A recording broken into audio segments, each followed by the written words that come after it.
You had a company car, right? Yeah. Remember anything about your first company car? Well, it was always a little rattled here and there, but basically, I'll say things went pretty decent.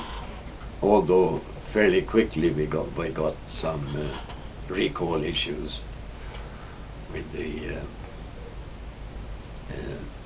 first, I guess, was the something in the suspension. Probably the front end recall, where they Yeah, yeah front end recall. ball joints, I think. Then we had the icing issue.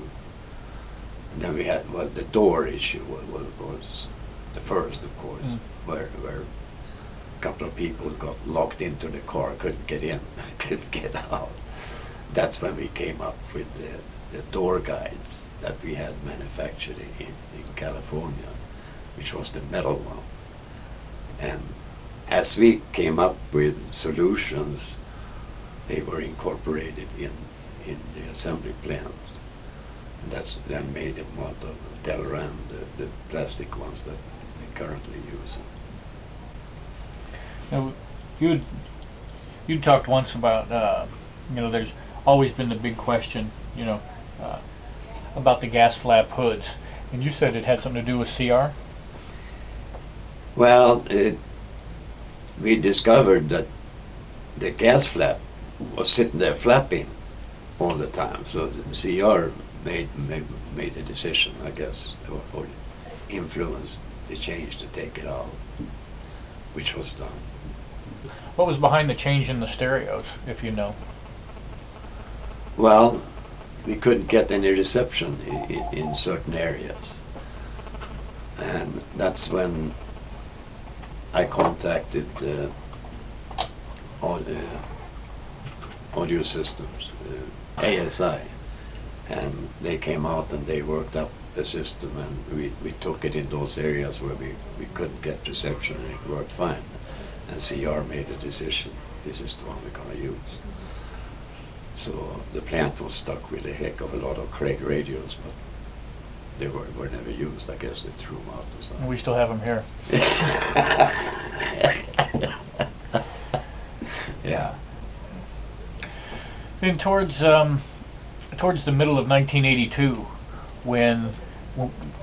or I guess February '82 or January was when the factory went into receivership, and then in May of '82, pretty much all production stopped. What were things like here in the States then?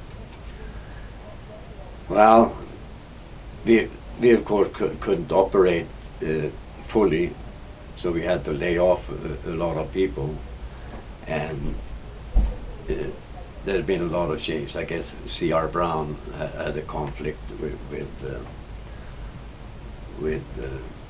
John Delorean, so eventually he left in March of '82, and then Roy Nesset came into the picture. I don't know if you're familiar with Roy Nesset. Big Roy. He was banned. CR said he didn't want to see him in California, so he was never there until CR left. But what happened then was, whenever we sold, we had no money. So that's when they made a deal with Consolidated International that financed the cars that we had.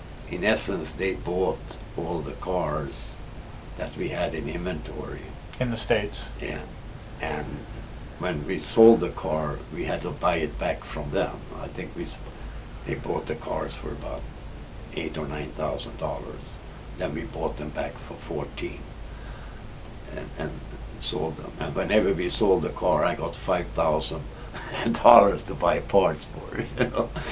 So I had to pay cash for parts From the factory. From the factory.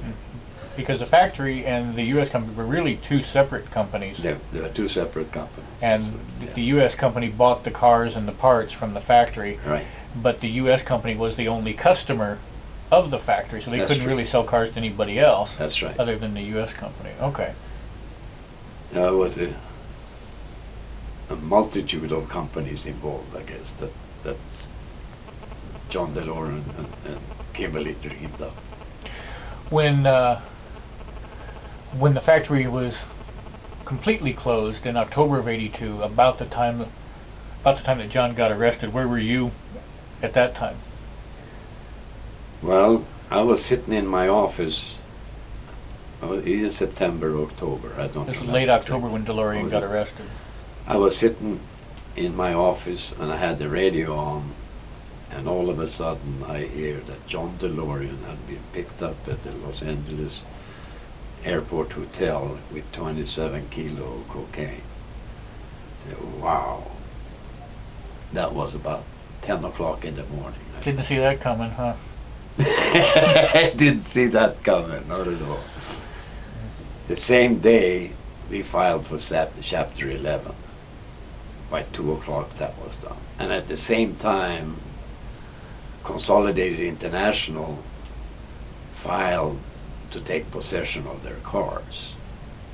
And at the same time, Roy Ness had tried to steal all the cars, had people coming in to drive them out of the quality assurance centers. But we called the police and had that stopped. So, and obviously there were negotiations then going on between Delorean lawyers and Consolidated. And it turned out that Consolidated bought the assets of Delorean Motor Company In the States. in the States. And a guy, Jeff Abrams, came down and asked me if I wanted to work with him. So Sol Schenk was his boss. So I talked to Sol Schenk and he asked me, what do you need to get going? Well, I said, probably can start it up if I had $10,000 and get some people back in. Next day I had a check for $10,000 and I put it in the bank and then started to call people in and get things going. And then Jeff Abrams and I flew over to Ireland, and it turned out that they had bought the option on the plant as well. So we started up the production, called in people to finish all the cars that were sitting on the assembly line. And then I contacted all the vendors, asking them to keep the tooling for parts, because we were planning on continuing. And then we flew over to Paris and went to Peugeot, sat down with them and negotiated that we could keep on getting parts from them and so forth. And I also bought up all the parts that were sitting in the ports that the receivers had never taken in, because they were trailers and trailers of engines, transmissions, and all things from Renault as well as from Germany and other suppliers, that I actually bought all those parts just for the freight costs. It's unbelievable, 5 container loads of engines, transmissions ready to drop into the car, $16,000. Consolidated did a heck of a deal.